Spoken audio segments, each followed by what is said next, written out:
Hello வணக்கம். Welcome to Mani Vedic astrology. நம்ம இப்போ திருவாதிரை, சுவாதி, சதயம் நட்சத்திரங்களுக்கான தாராபலன் என்னென்ன அப்படிங்கிறத பற்றி பார்க்க போகிறோம். நம்ம தலைப்பை பார்க்குறவங்க நோட்டி நம்ம சேனலை சப்ஸ்கிரைப் பண்ணாங்க, சப்ஸ்கிரைப் பண்ணுங்கள். அப்படின்னா தான் நான் அடுத்தடுத்து போடக்கூடிய வீடியோக்கள் எளிதில் உங்களை வந்து அடையும். அப்படியே பக்கத்தில் இருக்க பெல் பட்டனையும் கிளிக் பண்ணுங்கள். வாங்க நம்ம இப்போ தலைப்பை பார்க்கலாம். திருவாதிரை, சுவாதி, சதயம் அப்படின்னு ராகு நட்சத்திரத்தில் பிறந்த எல்லாத்துக்குமே இந்த 3 நட்சத்திரங்கள் ஜென்ம நட்சத்திரம்னு சொல்லப்படுது. இதன் அடுத்து 2வது நட்சத்திரமான புனர்பூசம், விசாகம், புரட்டாதி இது வந்து தாராபலன் உள்ள நட்சத்திரம். இந்த நட்சத்திரங்களில் திருமணம் அல்லது தொழில் தொடங்குறது, ஒரு வழக்கு தொடுக்கிறது, இது போன்ற காரியங்களை செஞ்சால் அது உங்களுக்கு வெற்றி கொடுக்கும். அதன் பின்பு ஆயில்யம், கேட்டை, ரேவதி இது வந்து 4வது வரக்கூடிய நட்சத்திரம். அதன் பின்பு பார்த்தீங்கன்னா பரணி, பூரம், பூராடம் இது வந்து 6வதாக வரக்கூடிய நட்சத்திரம். இதுவும் உங்களுக்கு சாதமான பலன்களை செய்யக்கூடிய நட்சத்திரம். அதன் பின்பு பார்த்தீங்கன்னா ரோஹிணி, அஸ்தம், திருவோணம் இது 8வது வரக்கூடிய நட்சத்திரம். இதுவும் உங்களுக்கு தாராபலன் உள்ள நட்சத்திரம்.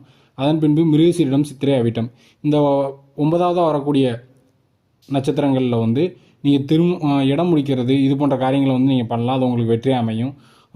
பெரும்பாலும் சந்திரன் நல்ல நிலைமையில் இருக்கான்னு பார்த்துட்டு அந்த நேரத்தில் இடம் முடிக்கிறதோ இல்லை திருமணம் நடத்துகிறதோ இது எல்லாத்துலேயுமே மிக முக்கியமான அமைப்பு வந்து சந்திரன் நல்லா இருக்கணும். உங்கள் சந்திராசிரமமாக இருக்கக்கூடாது, சந்திரன் மறைஞ்சிருக்கக்கூடாது, அமாவாசையை நோக்கி போயிட்டு இருக்கக்கூடாது. அப்படி அமாவாசையை நோக்கி போயிட்டு இருந்தாலும் குரு சுக்கிரன் தொடர்புகளோடையோ குரு சுக்கிரன் பார்த்தாலோ வந்து அந்த தோஷம் வந்து நிவர்த்தி ஆகிரும்.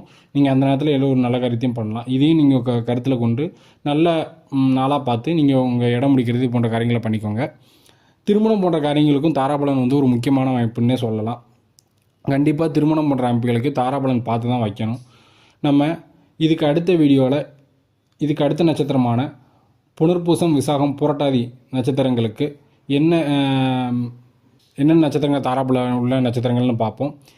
அதுக்கு முன்னாடி நம்ம இந்த நட்சத்திரங்கள் இப்போ திருவாதிரை, சுவாதி, சதயம் நட்சத்திரங்களுக்கு வந்து தாராபலன் பார்த்துருக்கோம். இதுக்கான சார்ட்டை வந்து நான் மேலே கொடுத்துருக்கேன். அதை பார்த்து நீங்கள் நான் சொல்லிட்டு வரதை கனெக்ட் பண்ணிங்கன்னா உங்களுக்கு கண்டிப்பாக புரியும். நம்ம அடுத்த வீடியோவில் சந்திக்கலாம். நன்றி, வணக்கம்.